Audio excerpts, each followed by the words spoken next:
This episode of Manage Smarter is presented by Sales Fuel Coach, our adaptive sales coaching featuring 5-minute quick coaching personalized to each sales rep.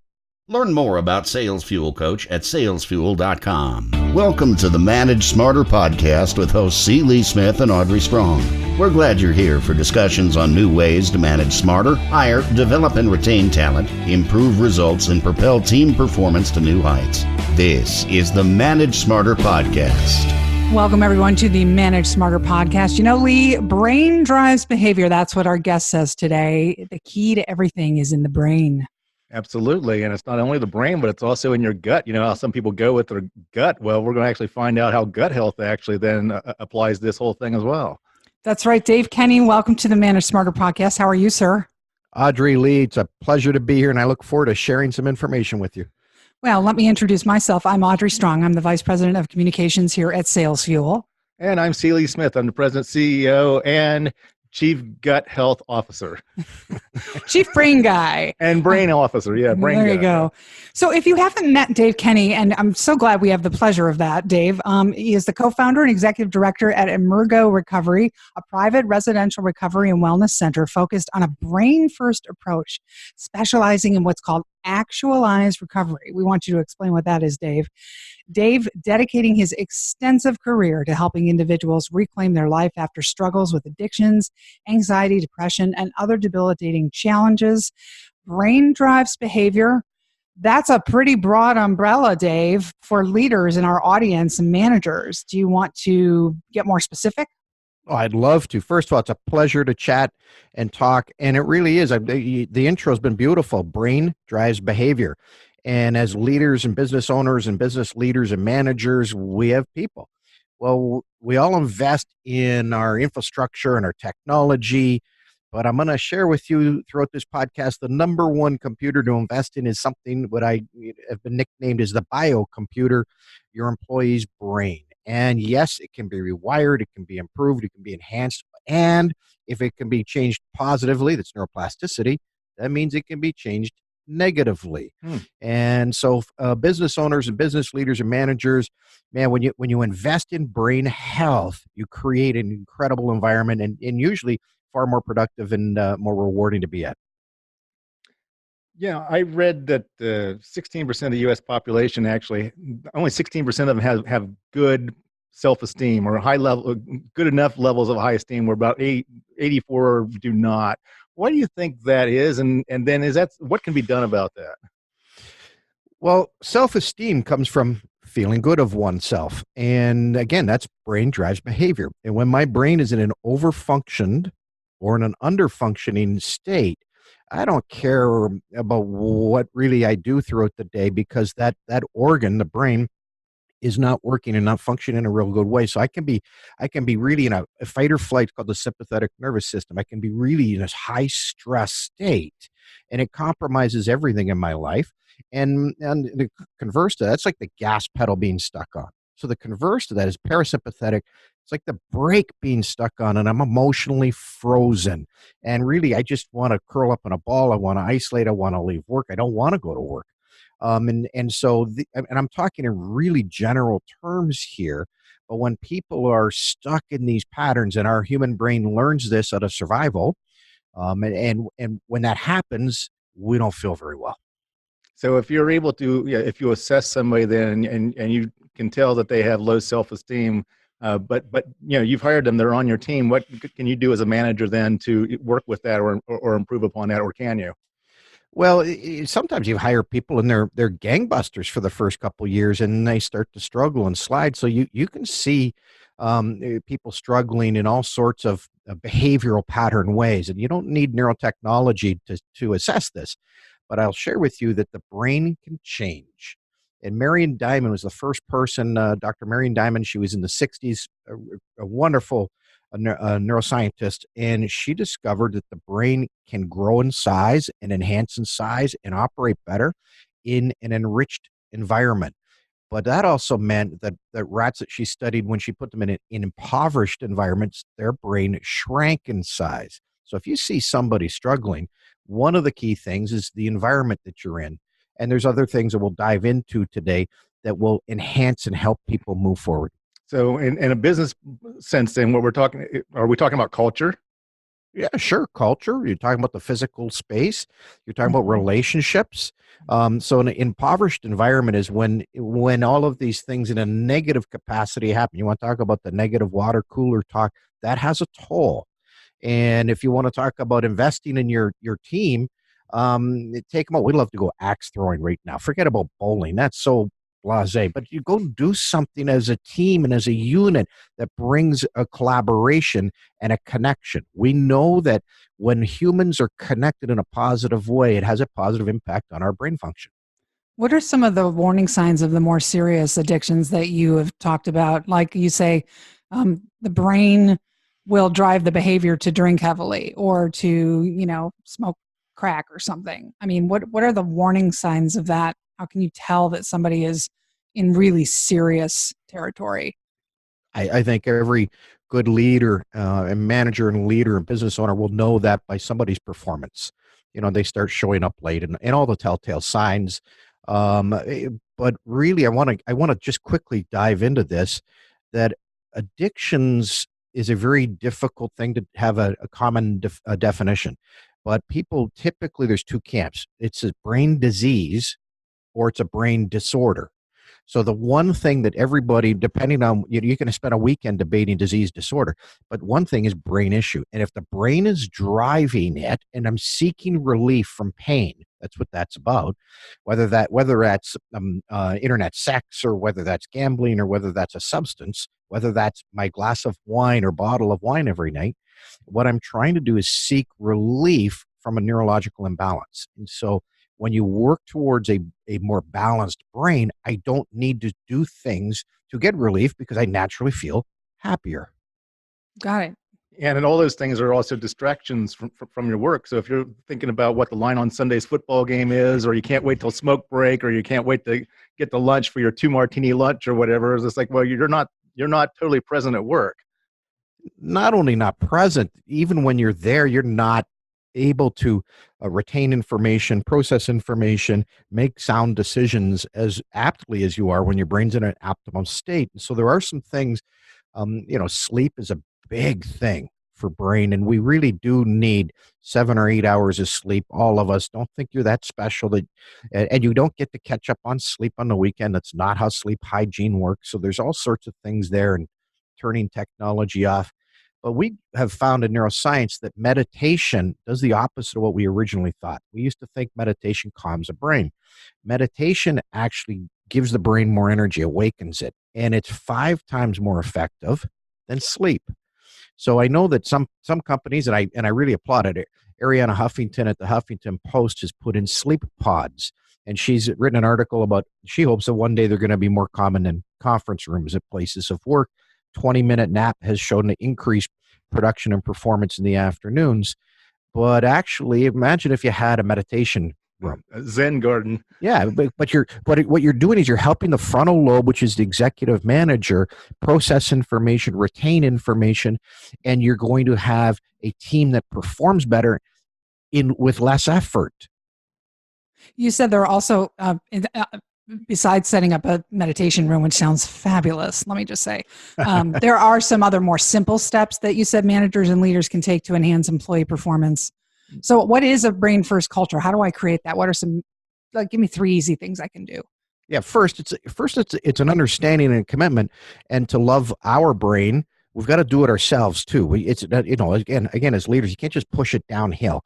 So it's about understanding to learn to love my brain, and in this case, yes, size matters. It really does. And so when you come from that place, now you're going to pay attention to, let's just talk specifically at work.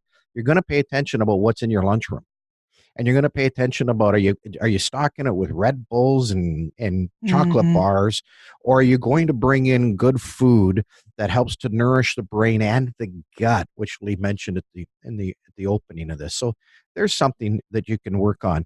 There's a company right across the street from us. I smile all the time, but it looks, I don't know the operating of it inside, but every afternoon, there's got to be 100 people pile out the door for 15 or 20 minutes and then go back in, and they're going for a walk, a brisk walk, weather pending, but create that in your work environment as well. And if you're in an inclement weather, use stairs. But the brain loves oxygen, so movement is, especially when you hit that wall late morning or late afternoon. Don't go for a cup of coffee. Go for a walk. Do something to increase the oxygen in your system, which actually wakes up the brain. So those are a couple of things that are really no cost. You're going to put food and drink in your lunchroom. Make it a brain healthy environment.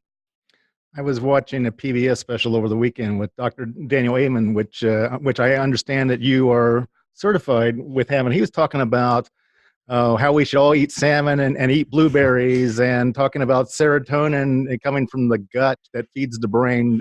What's your thoughts on that? I'm going to keep it simple and say eat real food. If man has made the food, don't touch it. If nature's made the food, eat it. We follow a paleo diet, and something that I really encourage people to look at is called the Whole 30 from Melissa Hartwick. And the Whole 30 is elimination diet for 30 days. It's a very clean diet. By the way, you can do anything for 30 days. We all can. Make the commitment and do it for 30 days, and then begin to see how you feel. Your skin rashes will go, your sleep will improve, anxiousness and that worry will leave. So it's really important to create an environment that supports that. So clean out your kitchen and follow the Whole 30. It's a great diet, or any kind of we follow a paleo diet because the meat is really important with the amino acids. Clean meat, by the way, not poorly raised meat, but because there's a saying, you are what you eat. It goes a step further. You are what you eats. And so if a cow is eating some bad foods, or if you're getting a raspberry that's been sprayed with a toxin, you're ingesting that. So pay attention to what you eats. How about water and hydration? Huge.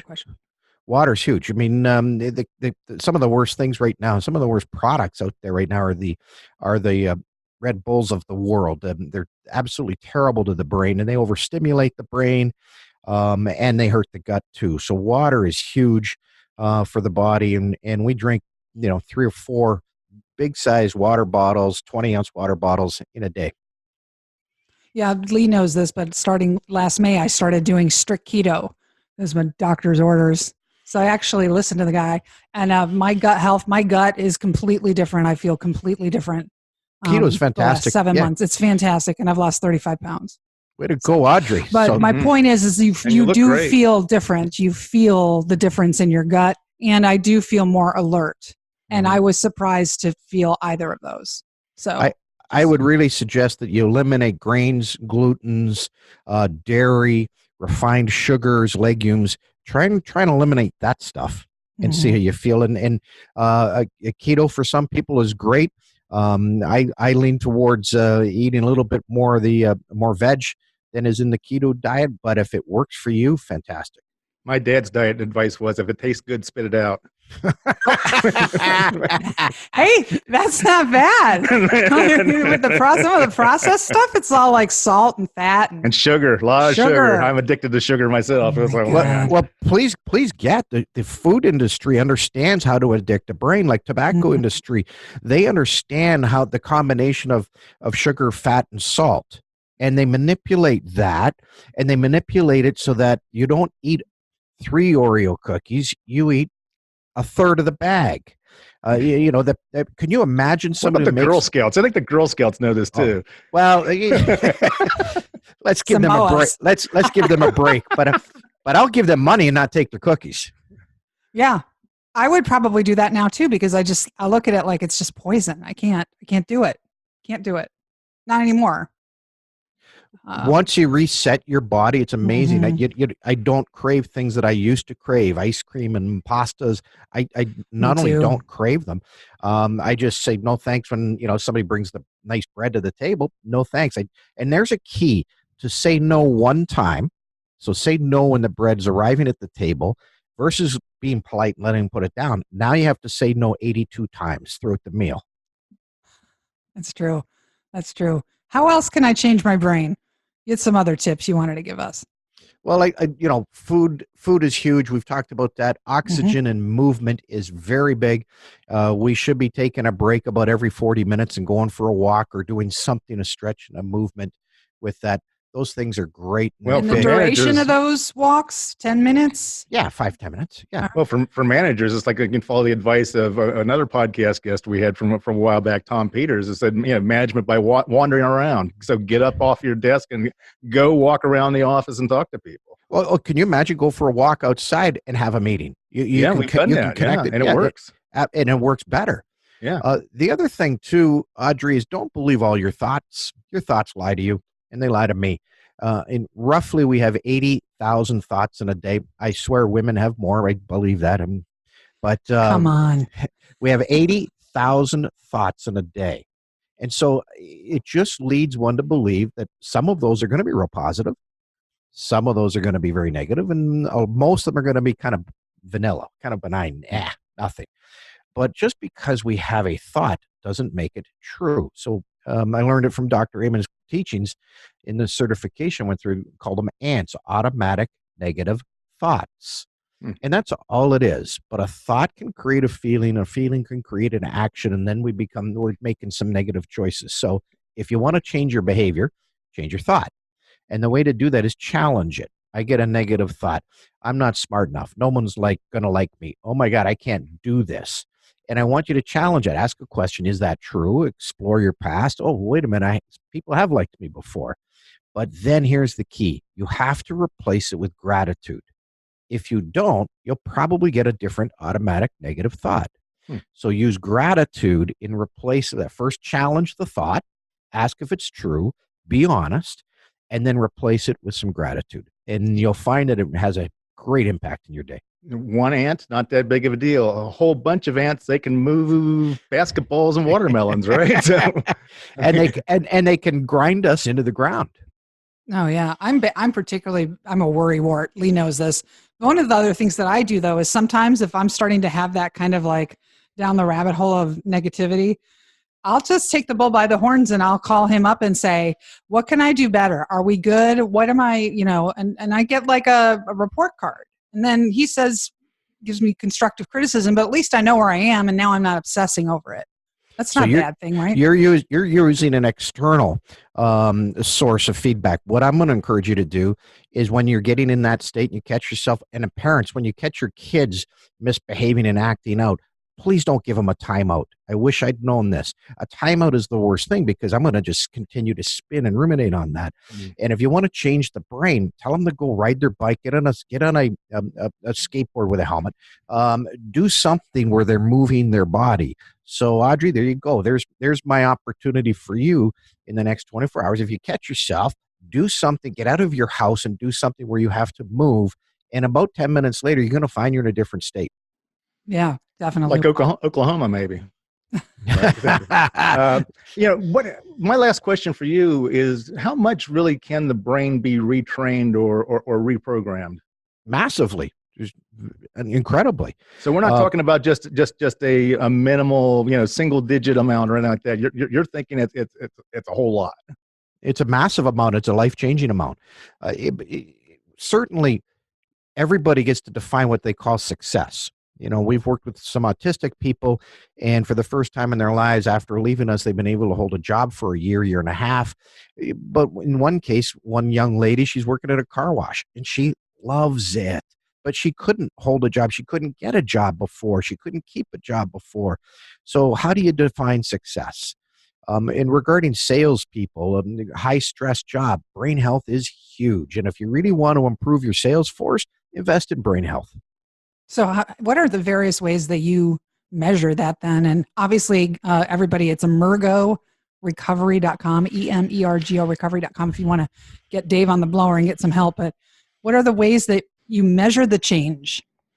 Well, there's all sorts of technologies out there. We've talked about the Amen clinics. They use SPECT imaging, which is a photoelectron imaging with a contrast dye, and you get a picture of the brain, and that's great. Another source is the Broken Brain series is a great series that's out there. And there's a company in Scottsdale, Arizona called Cereset, CE and then Reset. So CERESET.com. And Cereset has a non-invasive neurotechnology that does a brain echo, and it really helps the brain relax. And they've been tested with the Wake Forest State University Hospital, the Navy SEALs, and incredible for sleep and de-stress and helping people reset. How about getting yourself a life coach or executive coach? Massive, but you've got to get somebody who understands brain health and is able to lead you that direction too, because to a lot of people, this is all new. So you've got a podcast as well, EmergoRadio Podcast, where all fine podcasts are found. And so, Dave, thanks for being on the show. We appreciate it. We would love for you to all subscribe, rate, and review this podcast. It really helps us with the reach of the show. Tell a friend and a colleague, send it around. And Mr. Kenney, it's been a pleasure having you on. What an interesting topic. I love this topic. I love your energy, guys. It's been a treat hanging out with you today. Thanks for having me. Thank you.